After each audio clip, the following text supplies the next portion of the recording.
Good morning, WHS. We are very happy to be back in studio for your BDTV announcements. I'm Ryan Carlin. And I'm Alex Blancato. Joining us in the studio today is Mrs. Fendis. Mrs. Fendis, it is so great to see you in person again. How are you? I'm doing well, Alex. How are you? I'm doing well as well. Good morning, Ryan. Good morning. Good morning, Westfield High School. We are excited to welcome back many of our students who have been remote for marking periods 2 and 3.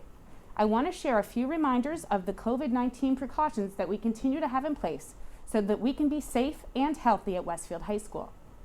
You must have your student ID to scan into the building to verify that your parent has completed your COVID form. If you do not have an ID, you should report to the main office. Remember to give yourself plenty of extra time in the morning.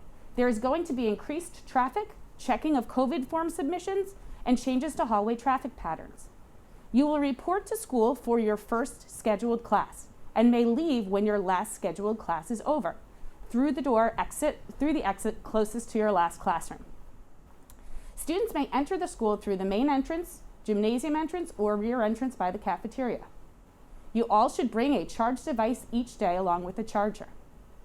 Classroom dismissal will also be staggered to minimize the number of students in the hallway at one time. Wear your mask each day and practice social distancing. We are excited to have you back learning in person and are looking forward to a great end of the school year. Thank you, Mrs. Fendis. Very exciting. We now go to Leo Carl, who has this week's announcements. Leo? Thank you, Ryan. There are no new announcements this week. Our Blue Devil athletes have had a great start to their spring season. We go to Gabby Scipione for the BDTV Sports Update. First of all, congratulations to Braden Stryker for breaking the school's record for disc, which is 178 feet and 5 inches. Monday, baseball beat Oratory 15-5. Girls volleyball lost 2-0 against North Hunterdon in the final round of states. Boys lacrosse lost 6-2 against Seton Hall Prep. Softball beat Union 13-2, and girls lacrosse beat Montclair 9-8. Tuesday, boys baseball beat Dayton 9-5. Boys volleyball lost 2-1 to Summit. On Wednesday, boys volleyball lost again to Scotch Plains 2-0. Girls lacrosse won against Mendham 10-9. On Thursday, boys golf play Oratory Prep at 3:30. Baseball plays David Brearley at 4. Boys lacrosse plays Hunterdon Central at 6. And on Friday, baseball plays Linden at 4, softball plays Chatham at 4, and boys tennis plays Oratory Prep at 4. Boys volleyball also plays Plainfield at 4. On Saturday, softball plays Union Catholic Regional at 10 a.m. Boys play Phillipsburg at 11 a.m. And finally, boys lacrosse plays Summit at 11. Have a great week, WHS. Did you know WHS has 2 robotics teams? The Westfield Robotics Club has been working hard to prepare both of these teams for competition. Aaron Friedman has that story. The Westfield High School Robotics Club is approaching the end of its 2020 to 2021 season, with their biggest meet of the year coming up on April 24th. We asked some of the leaders of the club for more information. It's been very different.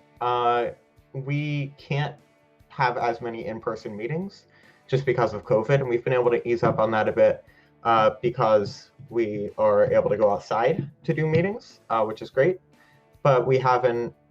It hasn't been as easy to get things communicated and to get things built when we have to plan all our build sessions out far ahead of time, and when we have to limit the number of people there. It does limit our options. But we've still managed to get things working. With the pandemic, it's really difficult to get people together, socially distanced, of course, to be able to build this thing. So we've had to do a lot of different things this season, and it's been very difficult to stay safe, as well as being able to actually build this thing with good quality and build it to the best of our abilities, really. We've actually had a few opportunities for meets so far, but we haven't been fully ready just because of COVID, and things have been slowed down a lot. So this is the first meet we're going to be all ready for. We're going to have our bot finished.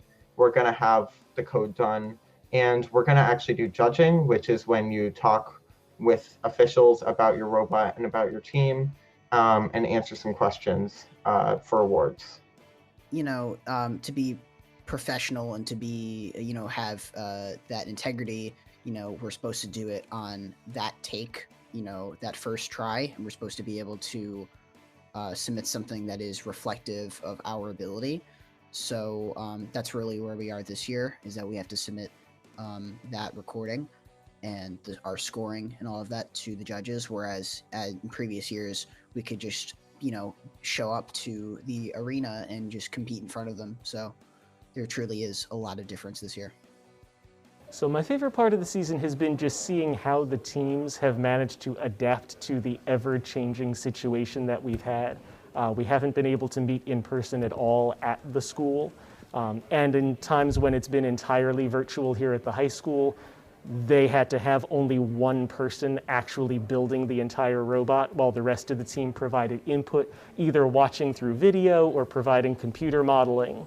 The biggest difference here is just the way the meets are organized. Usually, a meet involves two teams working together, opposing another two teams likewise working together, whereas this year it's pretty much just your own single team competing against itself to see how many points you can score using the new game. So it's gone from a very cooperation-oriented event to a very individualized event.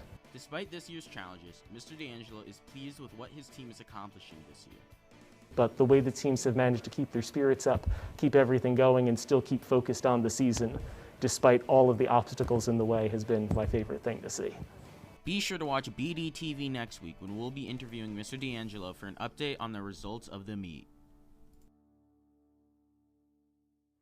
Seniors committing to college is always a happy yearly ritual. This year, the senior class has created an Instagram account to celebrate students who have committed to their future schools. We go to Will Oleg with more information.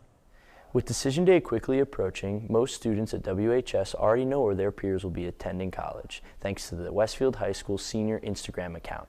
We interviewed some students about the account and see what they thought about their friends being on it. It's definitely a cool thing to look at, a cool thing for people to post, especially with COVID. I mean, a lot of these people I haven't seen in a year, more than a year.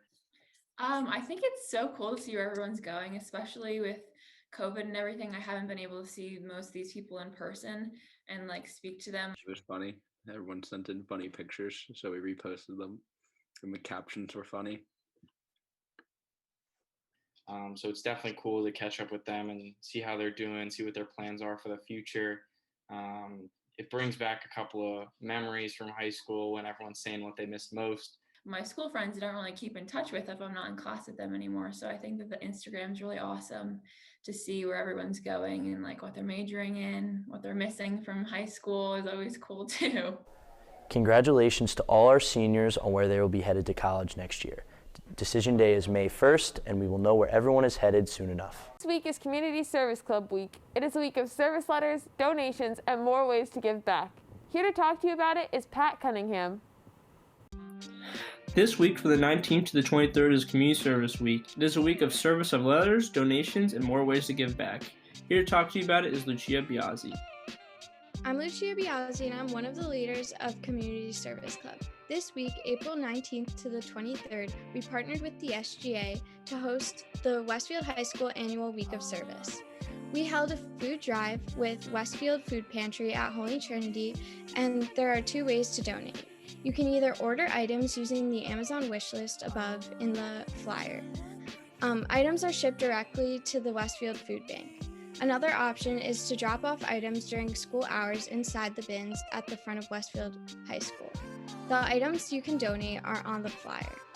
This Friday, we hope that everyone wears red, white, and blue in honor and remembrance of Dr. Nelson. This Friday, during the start of Period 6, we also are having students write letters of gratitude to Overlook Hospital. Questions, please contact Westfield High School Community Service Club or SGA members or advisors.